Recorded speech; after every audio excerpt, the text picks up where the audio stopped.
I'm David Sleeper from O Sleeper Tactical. Scrolling through different Facebook channels, I often find a lot of questions being asked to generate conversation in the comments. And I thought it would be interesting to answer those here on YouTube. For context, I have a little under 20 years of martial arts training. I have 3 black belts, one of them is a third dan in Matsumura Seito. I have training in other martial arts but lack certifications in them. Some just dabbling, some I've trained in off and on for years. I've been teaching martial arts professionally for about 8 years now. How do you incorporate empathy into your martial arts training? This threw a lot of the people in the comment section for a loop. Some of them were scornful, others were philosophical. I think that the best way to look at this is pragmatically. It's not how do you train empathy, it's how do you incorporate empathy. Training empathy would be like, I don't know, some sort of ethics class, really. But that's not the nature of the question. The nature of the question is, how do you incorporate empathy in the training? As a teacher, you don't abuse your students. You don't hurt your students unnecessarily, right? They're not your punching bag. They're not just there for you to show off on. Now, some degree of demonstrating your prowess is certainly necessary, and there are some techniques that have to be learned through pain, and there's some amount of pain that is acceptable and expected in martial arts training, and that varies from student to student, and it varies with the same student based on your familiarity with them, or rather their familiarity with you. You just try not to hurt your students unnecessarily, and when it's necessary, don't hurt them excessively. And then you build trust as you train them and as they work with you, and then as that trust builds, you can apply techniques that really hurt, but they know you're not going to injure them, and they know that you're teaching them when you do it. I've had my instructor really put the hurt on me, and I wasn't upset about it because he was teaching me how to get certain, whether pressure points or joint locks or what have you, or he was showing me a point that is sensitive to strike, but he wasn't hurting me or injuring me, rather, when he did these things. Whereas I can train with someone who I don't have that kind of relationship with, and if they're doing that to me, I start to get a little bit frustrated with them. As a student, however, building empathy is thinking about your classmates around you, not just yourself. Be thoughtful of the students around you. If you're practicing drills, don't try and hurt your partner. Don't try and win if it's a drill, unless the drill is set up as a competition. Because drills are to perfect skills. And if you are trying to win or trying to hurt your training partner, then those skills, certainly not by the person who's getting the tar walloped out of them. So as a student, you just have to read the context of what we're training right now. You need to be looking out for each other, both physically and your ability to train. You're trying to protect their training process as much as you're trying to train yourself. Do you have any tips for opening a dojo or a martial arts school? I'll just say what's worked for me so far. Find people you can partner with. What I mean by that is people who will host me. Like, I teach out of a dance studio, I teach out of a church, and I teach out of a small private school. People from the institutions contacted me and asked me to start a class.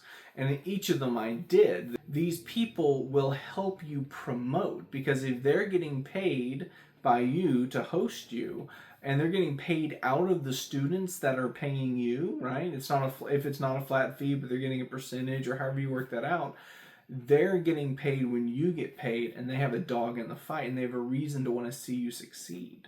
So find people that will partner with you and help you get started. After you've grown to a point where you could afford a location to lease or to buy, seek someone else for advice, because you've surpassed me. Tips for women's self-defense. I think the big thing here is you can't try and go toe-to-toe with someone. If you're going to spend years mastering a martial art, master a martial art that gives you superior footwork, where you can dodge and slip and just not take damage.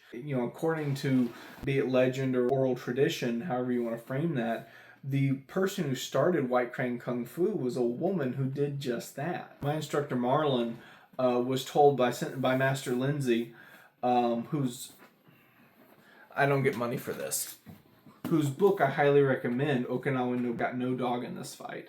Highly recommend this book.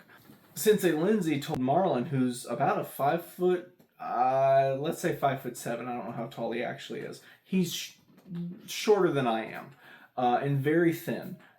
Sensei Lindsay told Marlon, because Marlon was doing drills and training a certain way that was relying on strength.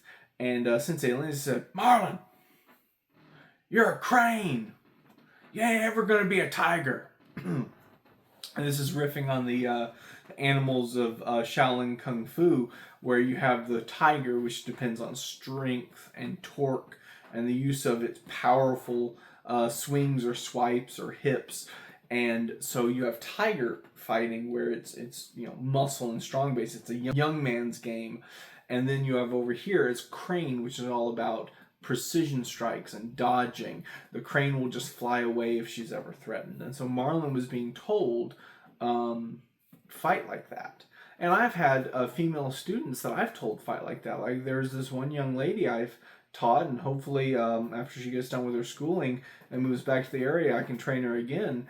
He has a lot of spirit, a lot of aggression, and she can channel that in her fighting. But the problem is, he's 5 foot tall and 95 pounds. And so I've had to tell her, you're a crane. You'll never be a tiger. Fight like a crane. Right? So if you're going to dedicate years into a martial art, learn one that teaches you great footwork. And then after that, target placement. You're never going to generate enough power to trade punches with someone bigger and stronger than you, with denser bones than you. Striking for the eyes with open fingers, for the throat, even a hit to the solar plexus. One time I was training with my instructor Mike, and as a joke, he kind of pinned my arms behind my back, and my wife was in the house visiting his wife at the time, and she came by and she punches me in the solar plexus. I'm like, ah! So, and one time I was sparring someone, and I'm a bigger guy, so I was out of breath, and I was like, man, this dude's got me beat.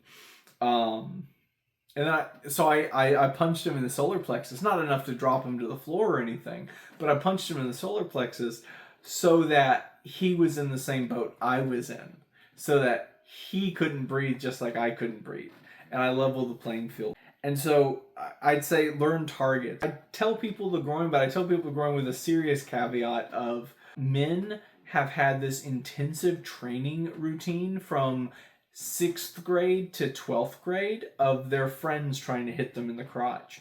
So you're not going to be able to tag someone in the groin as easily as you think you might be able to. So it's a good target, it's just you can't have it as your single ace in the hole. And then top of the foot. I mean, most even sturdy work boots don't have a lot of protection on the top of the foot, and there's a lot of little bones right there, which is why I don't roundhouse kick like most people roundhouse kick, because I don't want to break those little bones in the top of my foot. Go for those targets and know how to hit those targets, right? Like your body has these natural funnels built into it where it's easier to get a shot in like the carotid artery because of the shape of the neck. It's easier to get a shot into the throat because of the shape of the chest and chin.